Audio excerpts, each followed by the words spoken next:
Hello and welcome to Faithfully Stampin' with Jennifer Helm. I am Jennifer Helm, the Faithful Stamper, and I'm an independent demonstrator with Stampin' Up! I have today for you a sketch card.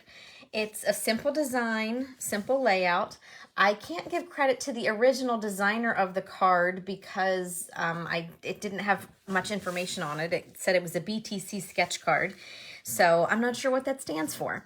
And I just used the basic design and then figured out the measurements that I liked for the card. So a sketch card is kind of what I like to share a lot of the time. It's a springboard. It's not something you're tied into, but it might be an idea that helps you head in another direction or just gives you some creativity to work with. So I hope you like it. I am featuring some of our designer series paper, or DSP, that is available for the next 3 days. It's part of the Sale-A-Bration. I just lost my word. Celebration, I'll say. It's an opportunity Stampin' Up! Offers once a year, where for every $50 or $100 in Stampin' Up! Goodies that are purchased, you get to pick a freebie. And this Flight and Airy Designer Series paper is one of those. If it's before February 29th, 2024, be sure to check out my website and you can see all that Sale-A-Bration is about. Hopefully I will find my words for the rest of the video. All right, let's go ahead and get started. Very simple design tonight. So I am using a card base that is basic white. This is 8.5 by 5.5, just scored down the middle. And let's see, that's going to be the front of my card. Now, you have a lot of choices right off the bat here. You can leave your card base plain, you can stamp on it, or you can add to it. I am going to, for this card, add an embossed piece of paper. This is 5 1/4 by 4, and it is embossed with our softly sophisticated embossing folder. This is part of Sale-A-Bration, so it's only available for the next couple of days. I really love it. One of the reasons I like it is it's a very nice design, could go male or female, really appropriate for anybody. I love the design and the texture you get on the embossed side, but I also like to use it a lot on the debossed side. So no texture here, but you get the imprint of that embossing folder. Kind of reminds me of toilet paper, makes me giggle a little bit. But I am going to use embossed cardstock here on the front. You could use designer series paper. You could just use a layer of colored cardstock. Really, you have a lot of options. Okay, so this just gets centered on the front.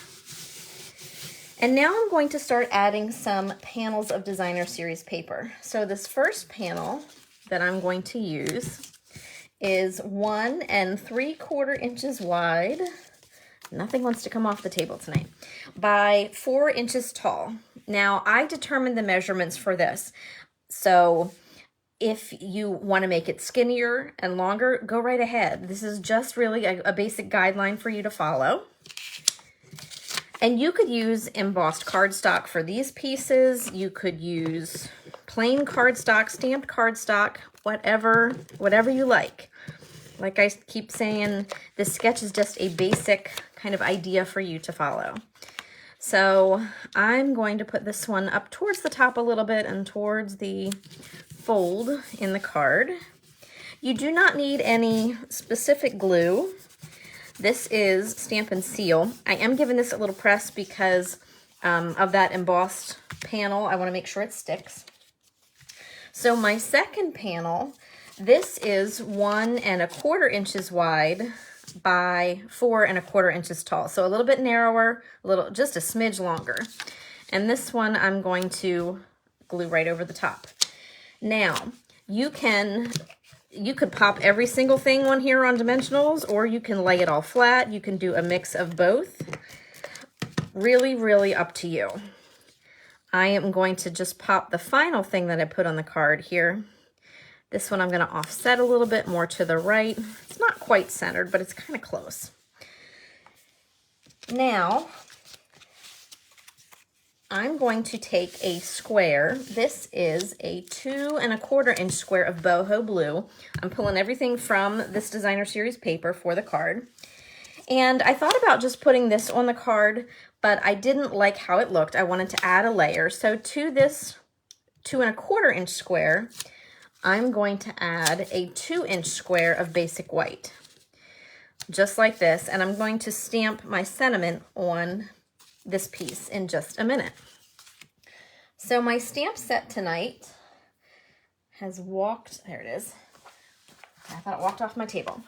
This is the Heartfelt Hexagon stamp set. It's one of my favorites. For starters, it pairs beautifully with the Heartfelt Hexagon punch that we have. I love that I have 2 different borders I can use, or I can just use the punch. All the wording here fits beautifully inside that punch. So lots of different sentiments, lots of occasions covered. And I also really like this little floral accent and this this other one. This could be used for masculine or feminine cards, which is what I'm going to use it tonight on I'm working with sympathy here. Sadly, I needed to add some sympathy cards to my inventory. Now my stamp set is clear photopolymer, so I need a little bit of a cushion. I'm just going to grab my Stampin' Pierce mat, my Night of Navy ink, which should probably be re-inked. We sell ink refills for our pads. You can see that's a little bit faded, but it kind of goes with the card. So I'll have to ink that up and refresh that in a little bit here.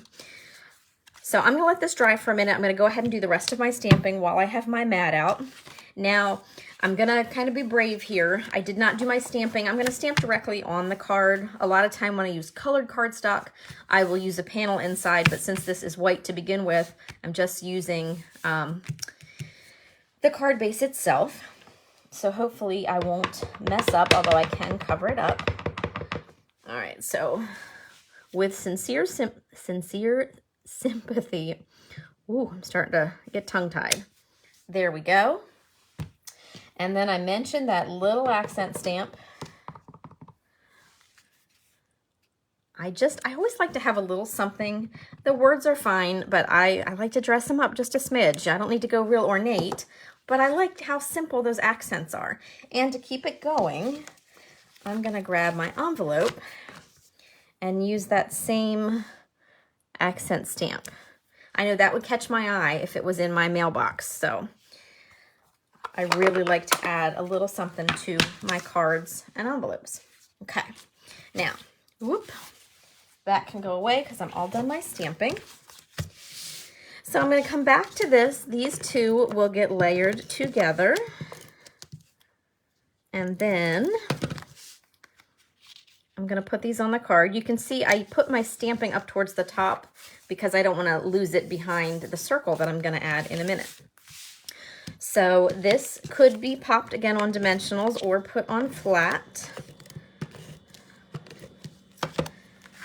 You can play around with your positioning of all your pieces. I'll show you some different ideas here with my samples in just a minute. I do have a little tiny ink smudge here, but that's gonna be covered up by the circle I'm gonna add. So I got so excited when I was putting these cards together. I actually pre-cut my circle, but I'm using the 2 3/8 of an inch circle punch for my paper. And here's the piece that I pre-cut. It's actually from the same sheet of paper, but a different, I positioned it so I could get this bird right in the middle. And I am going to pop this on dimensionals. You can use, for your design, you can use a circle die cut. You can use a smaller punch, a larger punch. You can use different shapes if you'd rather have a square or something else. That heartfelt hexagon probably would be good there. So again, lots of creative options for you. So let's see. I'm gonna put that there. These little birds are so sweet. I'm a big bird watcher. I don't want to say nature lover because you won't often find me hiking in the woods or anything, but I do like to take walks and listen to the birds. So here is my sweet little bird. It goes perfectly with my sympathy card.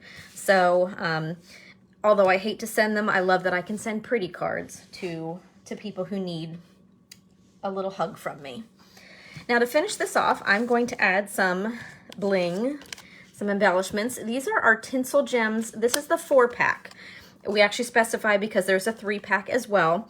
And it's really hard to see, but the gems actually have a smidgen of tinsel to them, a little bit of shimmer.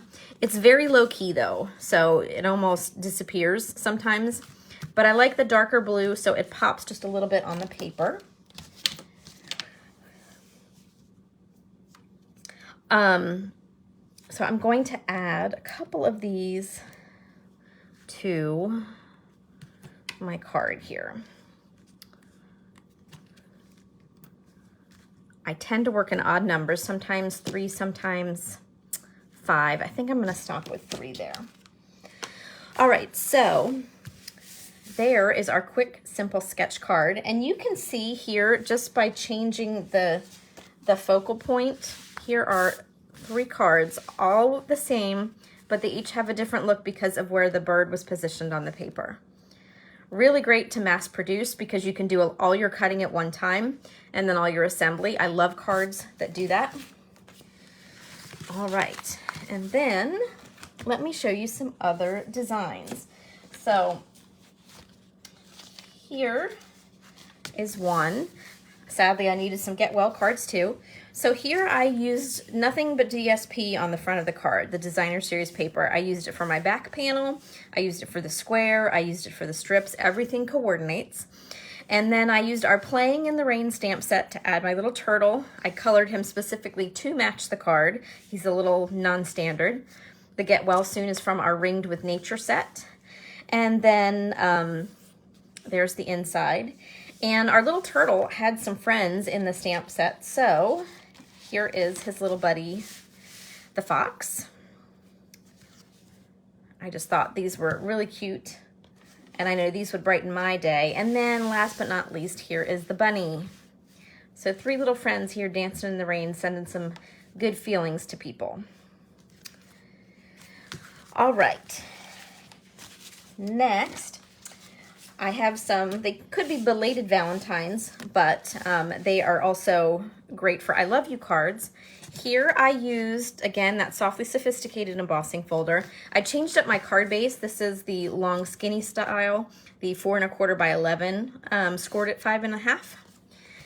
But really cute, great use of designer series paper there. What I did was I stamped on the panel of basic white 5 1/4 by 4, and then I put it through the embossing folder. So that way I have the texture, but I also have my words there. And then I like that so much, I decided to change the orientation to show you another idea. So all I did really was turn the design sideways, and you can see how I played with the positioning a little bit. I wanted to make sure the bee showed. I used a different embossing folder. This one is Arcane Weave. But again, same sentiment on the inside. So you have options with this design, which is a lot of fun. And then I stepped away from the cute and the girly and went a little more masculine. So these are our trusty tools. This paper is going to be around just for a couple of days, but you can still purchase the stamp and die set, and you could color all these tools in yourself. But you can see here a lovely mix of designer series paper. I just added a banner and some of our cork elements. This one is a Father's Day card, but I made 2, 3, sometimes 4 of these at a time. Here is a birthday card. And it was kind of funny. I had started to lay out this paper and made up my mind what I was going to punch my circle out of, what I was going to cut my square out of, and then I goofed and I cut the wrong paper. I punched the wrong paper. So I ended up with some extra cards, but I'm really tickled with how they came out. So these were not quite the original intention, but pretty close. But I decided I wanted to go ahead and try a card. I wanted to use the screwdriver paper here for the square and then the ruler paper for the circle. So this card was born. So you can see different looks, but all largely the same. But because I had taken these 2 cards, the circles here are actually the same piece of paper, just the front and the back. And I had a long, kind of perfectly sized rectangle that I punched the circles out of. And then I thought, you know what? That looks like a frame. I could do something with that. So I created these 2 cards. Again, different orientations. Totally different from the sketch card, but I used pieces I had left over. So I used some scraps here. You can see how I used the frame. I just stamped and use my blends to color in the image. And so I had a lot of fun with these, was really tickled. I walked away with 11 cards, card samples, just from one basic design and then some scraps that I had left over. So I hope you enjoyed learning how to make that real quick and easy sketch card. You are welcome to hop over to Facebook and check me out at The Faithful Stamper if you are a fan of Facebook and don't mind being over there. I talk about the Sale-A-Bration and other incentives that Stampin' Up! Offers. You'll see different projects that I do. And if you're here, I'm happy to have you. If you haven't already, I would love for you to subscribe to the channel. You can click that notification bell and you'll receive a little ding on your computer each time I post a video here, which is typically about once a week. But I'm so grateful you're here. Thank you so much for watching. Take care and happy crafting.